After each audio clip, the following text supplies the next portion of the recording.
वायु महाभूत सेकंड महाभूत आज हम स्टार्ट कर रहे हैं। उसकी व्युत्पत्ति क्या है? वा गति गंध अन्योर इति धातु। इसका मतलब क्या है? गति करना या गतिमान होना। इसको क्या बोलते हैं हम? वायु महाभूत बोलते हैं।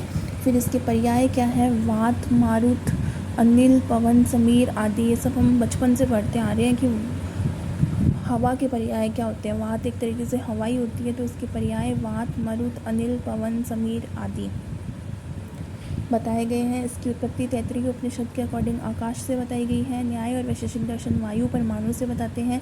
सांख्य योग दर्शन स्पर्श तन्मात्रा से और आयुर्वेद जो है स्पर्श तन्मात्रा से ही बताती है।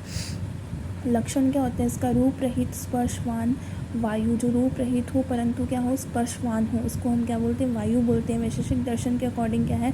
स्पर्शवान वायु, मतलब जिसको स्पर्श किया जा सके उसे वायु बोलते हैं। चरक संहिता के अकॉर्डिंग लक्षण क्या है? खर, द्रव, चलोष्णत्वम, भूजल, निजल, तेजसाम, अनिल तेजसाम, आकाशस्या प्रतिघातु, दृष्टम लिंगम यथाक्रमम।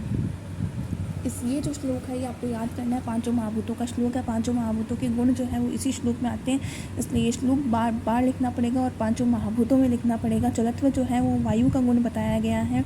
वायु के गुण प्रशस्तवाद भाष्य के अकॉर्डिंग क्या बताया गया है? स्पर्श, संख्या, परिणाम, पृथकत्व, संयोग, विभाग, परत्व, अपरत्व, संस्कारवान। तो 9 गुण बताए गए हैं। स्पर्श, संख्या, परिमाण, पृथकत्व, संयोग, विभाग, परत्व, अपरत्व, संस्कार, ये जो है 9 गुण बताए गए हैं। और सुश्रुत क्या बोलता है? रजो बहुलो वायु। वायु जो होती है वो रज से प्रधान होती है। चरक संहिता के अकॉर्डिंग लघु गुण, शीत गुण, रुक्ष गुण, खर, विशद, सूक्ष्म, स्पर्श गुण बहुलानी वायव्यानी। इन गुणों से बहुलता वाली जो होती है उसको वायु महाभूत बोला गया है। तो कौन कौन से? लघु, शीत, रुक्ष, खर, विशद, सूक्ष्म, स्पर्श गुण, इन सब गुणों की बहुलता वाले महाभूत को वायु महाभूत बोलते हैं। वायु के भेद बताए गए हैं। ये जो श्लोक है ये याद करना है। ये पांचों महाभूतों में आएगा। स द्विविध नित्यो अनित्यश्च, आकाश को छोड़ के।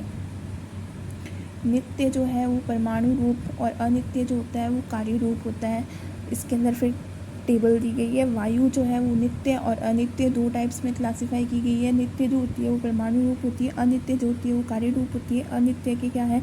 3 टाइप बताए गए हैं। शरीर संज्ञक, अयोनिज वायु लोक में जो होती है, वायु लोक के अंदर जो वायु होती है उसको शरीर संज्ञक बोलते हैं। इंद्रिय संज्ञक जो त्वचा के अंदर जो वायु होती है।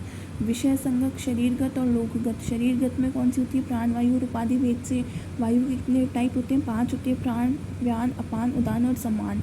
लोकगत वृक्ष आदि का कंपन जिससे होता है उसको लोकगत वायु बोलते हैं। इसका अप्लाइड एस्पेक्ट क्या है? मतलब अप्लाइड एस्पेक्ट क्या है? अधिकतम औषध सेवन काल जो है उनका जो आधार होता है वो वायु ही होता है। तिक्त रसात्मक द्रव्यों के अंदर क्या होती है? वायु और आकाश की प्रधानता होती है। कटु रसात्मक द्रव्यों में वायु और अग्नि की प्रधानता होती है। कषाय रसात्मक द्रव्यों में क्या होती है?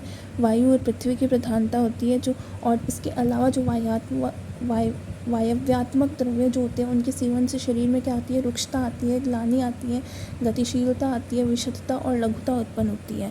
So thank you everyone for watching the video. Next महाभूत नेक्स्ट वीडियो में।